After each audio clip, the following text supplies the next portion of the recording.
Gift আমার আমার জন্য আর কার জন্য হবে? তুই বুঝতেছস না লাল কালার অন্তরাপুরি না রাকিব ভাইয়া আমার। হ্যাঁ আচ্ছা এটা কার? এটা কালকে দুপুর 12টায় দেখতে পারবি। শর্টস শর্টস থাকো তাহলে আমরা চলে যাই। অনেক সুন্দর একটা গিফট। আমাকে এত গিফট দেয় কেন আমি এটা বুঝি না। কেন দেয় এত গিফট? তাকে দেখা হবে। ভালো থেকো ইতি। তোমাকে অনেক বেশি ভালোবাসি। এটা কি গিফট রাকিব ভাইয়া? রাইট ওকে থাক তাহলে আমি শুটে যাই। বাই আল্লাহ হাফেজ। Bye bye guys thank you so much. সবার সাথে আবার দেখা হবে। আল্লাহ হাফেজ আল্লাহ হাফেজ। কারণ আমরা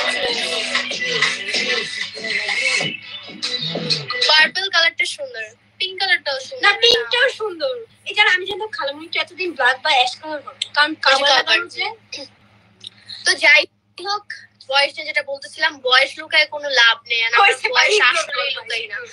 এখন এরপরে যারা যারা বলবো বয়স হতো মুড়ি খাও।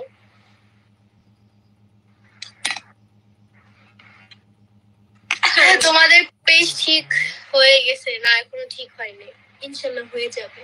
ও না হলে আমরা নতুন করে খুব, বিকজ আমাদের ভালোবাসা মানুষের তো বেশি। আমি জানি আমাকে ভালোবাসা দিয়ে আবার অনেক একটু কষ্ট হবে, আমারও কষ্ট হবে, আর আমার কষ্ট আছেও।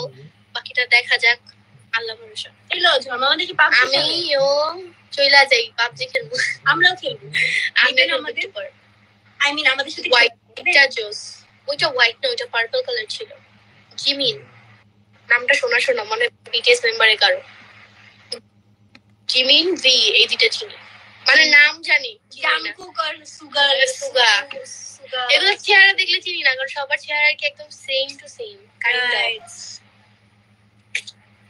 সানফ্লাওয়ার নুসরাত মানে আলহামদুলিল্লাহ অনেক ভালো খবর। যেহেতু আমাদের এখন যমুনাতে শপ আছে, সো খারাপ কেন হতে যাবে, ভালোই আছে। গাইস আমরা একটা গান